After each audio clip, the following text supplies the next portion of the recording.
আবারও বেরিয়ে পড়লাম, তবে বেশি দূরে নয়, কাছে পিঠে।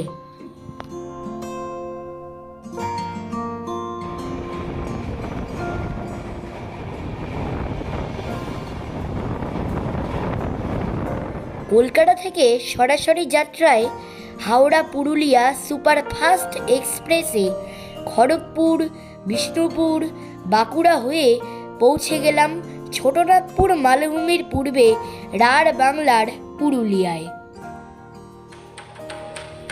যেখানে মাদল ধামসার তালে ছৌ শিল্পীরা নাচ করে মুখোশ পরে, যেখানে টুসু ঝুমুরের গানে কোমর দোলায় আদিবাসী রমণীরা, যেখানে বাঁশির সুর আর মহুয়ার গন্ধে মাতাল হয়ে যেতে হয়, সেই পুরুলিয়ায়।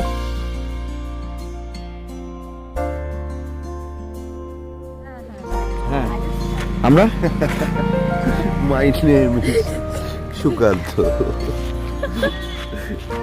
আমি এখন ছবি তুলছি।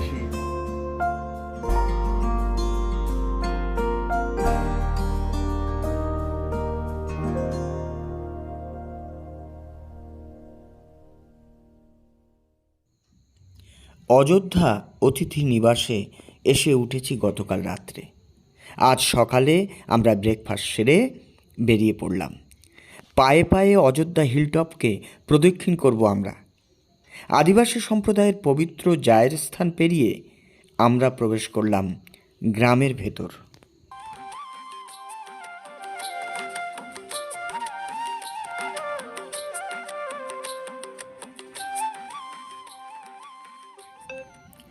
ডিসেম্বরের মাঝামাঝি সময়ে হালকা শীতের আমেজে মিঠে রোদকে গায়ে মেখে আমরা দেখে নিলাম বুড়বুড়ি দাঁড়িতে অবস্থিত সীতাকুণ্ড। কিংবদন্তি, অজ্ঞাতবাসকালে দণ্ডকের পথে রামচন্দ্র আসেন সীতাদেবী সহ অযোধ্যা পাহাড়ে। সীতাদেবী তৃষ্ণা মেটাতে পাতালভেদী বানে জল তোলেন শ্রীরাম, রূপ নেয় কূপে।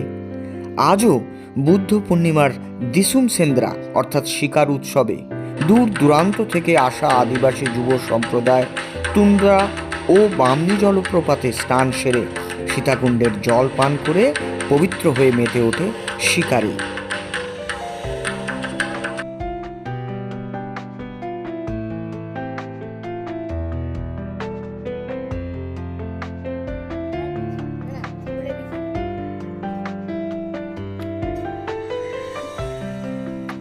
দেখো,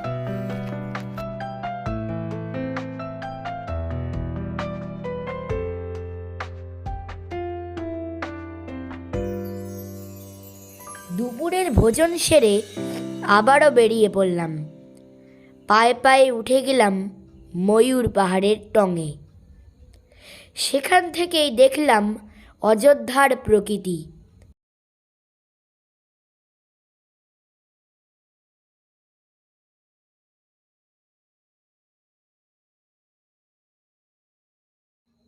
সত্যি, পাইন, শাল, শিমুলের সনসন আওয়াজ, দূরান্ত থেকে ভেসে আসা মাদলের টান, চাঁদিনী রাতে আরণ্যক শোভা প্রকৃতিপ্রেমিকদের বাতোয়ারা করবেই।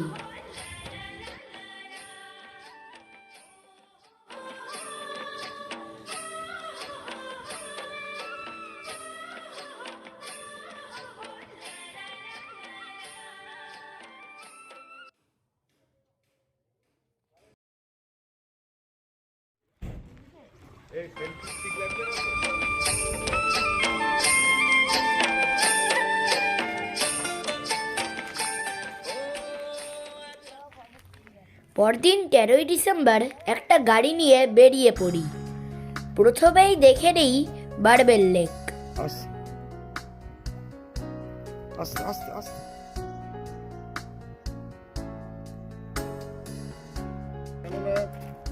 হ্যাঁ,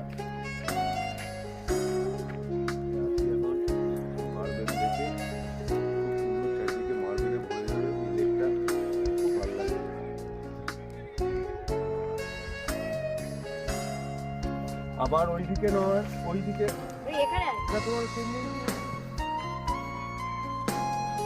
বামনি ফলস, নিচের দিকে বেশ খানিকটা নেমে গিয়ে আমরা সুন্দরী বাবদিকে দেখলাম, বড় সুন্দর।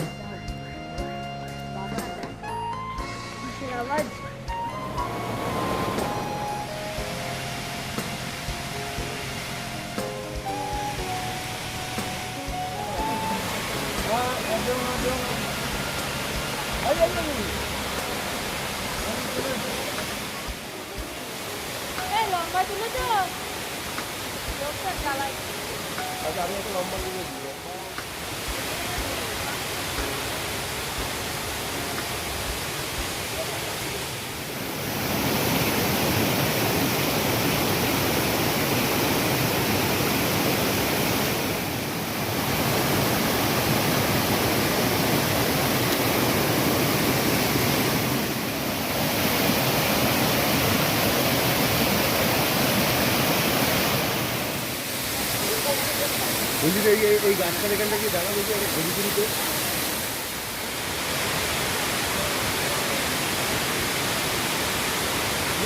এরপর টুরগা ফলস থেকে চলে এলাম টুরগা ড্যামে।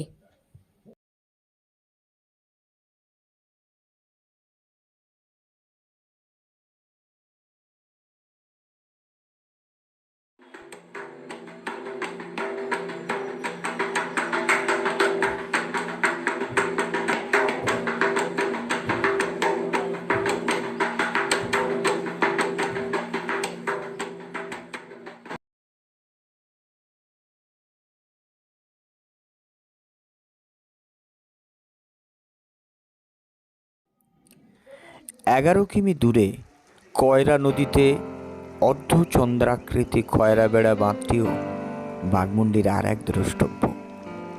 পাহাড়ে ঘেরা অরণ্যে ছাওয়া এই বাঁধের নীল জলের লেকটিও বড় মনোরম।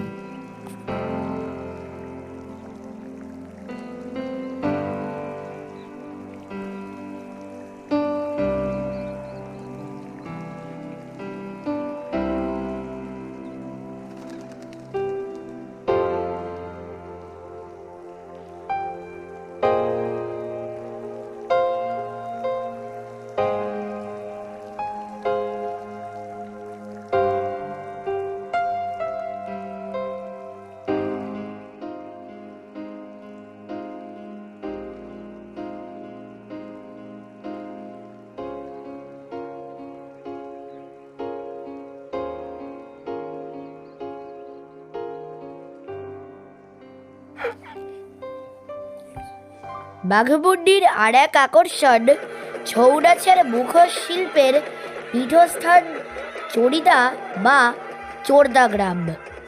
মুখোশ তৈরি, দেখা ও কেনার ব্যবস্থাও রয়েছে। পদ্মশ্রী ভূষিত শিল্পী গম্ভীর সিংয়ের বাড়িও এই চড়িদায়।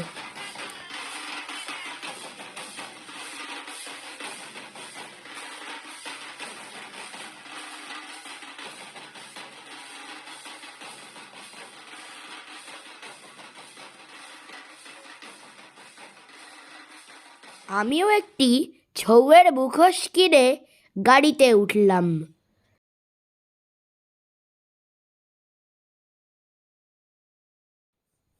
আর সেখান থেকে দুপুরের খাওয়া সেরে ভুচুংডি মোড় থেকে 1 কিলোমিটার গিয়ে হাজির হলাম 1000 ফুট উঁচু পাখি পাহাড়ে। এখানে পাহাড়ের গায়ে খোদাই করা হয়েছে পাখিদের নানা ছবি। কলকাতার শিল্পী চিত্তদে মহাশয়ের একক প্রচেষ্টায় 1992-এ শুরু হয় এই কাজ। খুবই দুরূহ মাথার খাড়া পাহাড় চড়া, তাই অগত্যা পাদদেশ ঘুরেই ফিরতে হলো।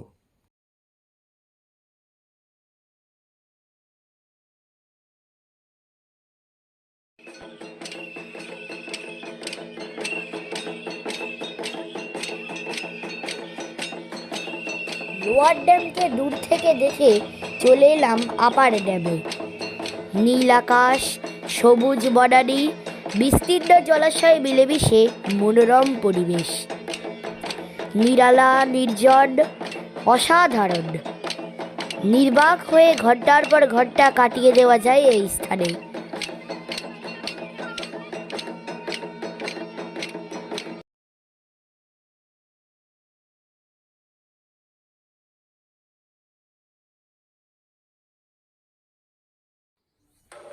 অযোধ্যা অতিথি নিবাসের কাছে ফিরে চায়ের ঠেকে আড্ডা দিতে দিতে জাবর কাটা হলো সারাদিনের বেড়ানোর ঘটনা। এই ছবিটা খুব ভালো।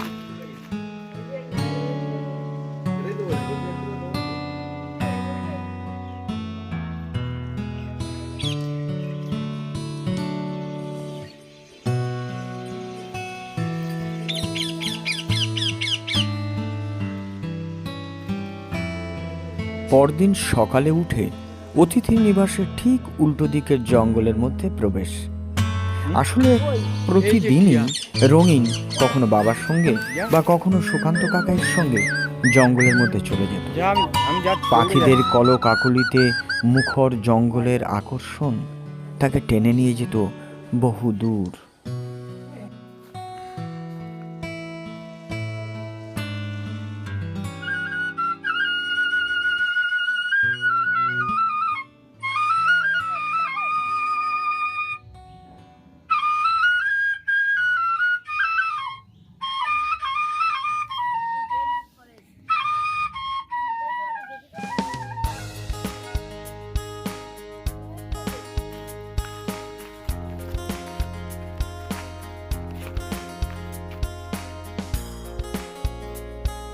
গাড়ি হাজির। আজই আমাদের অন্তিম দিন পুরুলিয়া ভ্রমণের। তবে আমরা কয়েকটা জায়গা ঘুরে তবে স্টেশনে পৌঁছবো। তাই শেষবারের মতো হোটেলের চারপাশটা একবার দেখে নেওয়া যাক।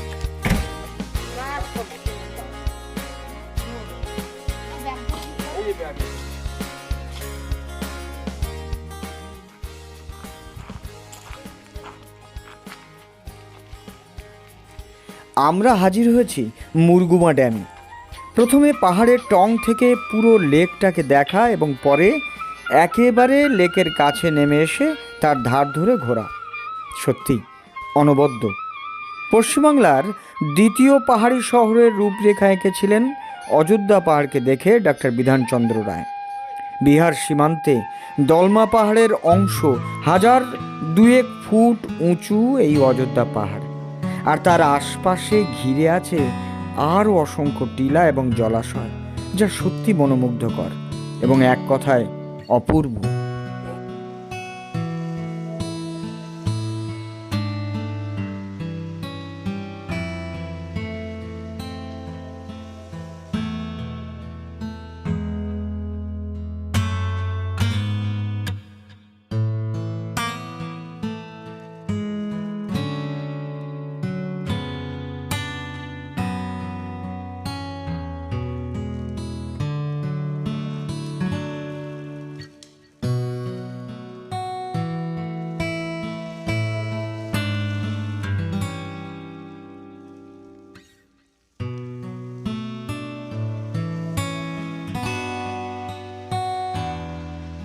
এবার আমরা পাহাড়ের গা বেয়ে নেমে এলাম একেবারে লেকের কাছে এবং খানিকটা সময় কাটালাম।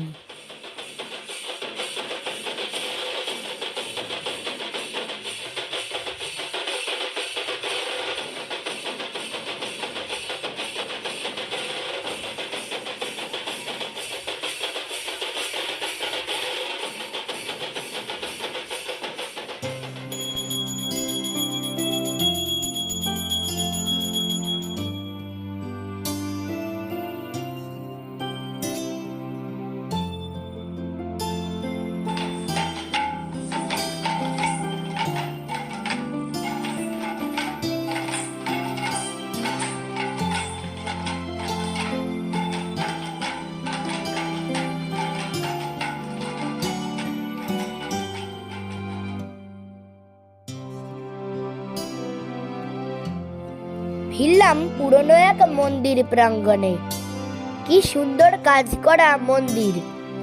পাশ দিয়ে চলেছে শীর্ণকায় নদী। বিক্ষিপ্তভাবে পড়ে থাকা পাথরের মাঝখান দিয়ে এঁকে বেঁকে এগিয়ে চলেছে সে।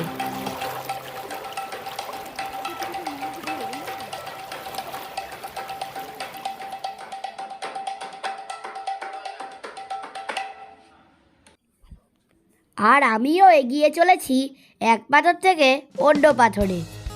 পাহাড়ের আকর্ষণ ধীরে ধীরে আমাকে মোহিত করে তুলেছে।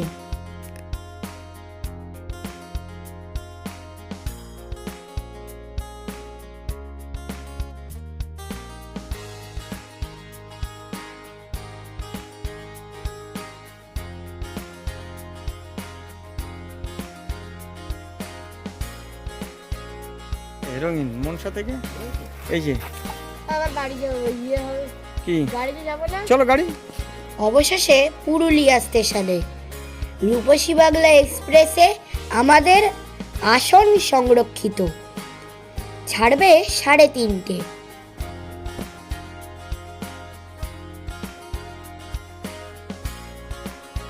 পায়ে পায়ে প্ল্যাটফর্মে ঘুরতে ঘুরতে ইঞ্জিনের সামনে এসে দেখা গেল ইঞ্জিনটা ফুল দিয়ে সাজানো। আজ লোকো পাইলট জে কুণ্ডুর 35 বছরের কর্মজীবনের শেষ দিন, 14ই ডিসেম্বর 2023। শেষবারের মতো তিনি কোটটি গায়ে চাপাচ্ছেন। এক আবেগঘন মুহূর্তের সাক্ষী হয়ে রইলাম আমরা।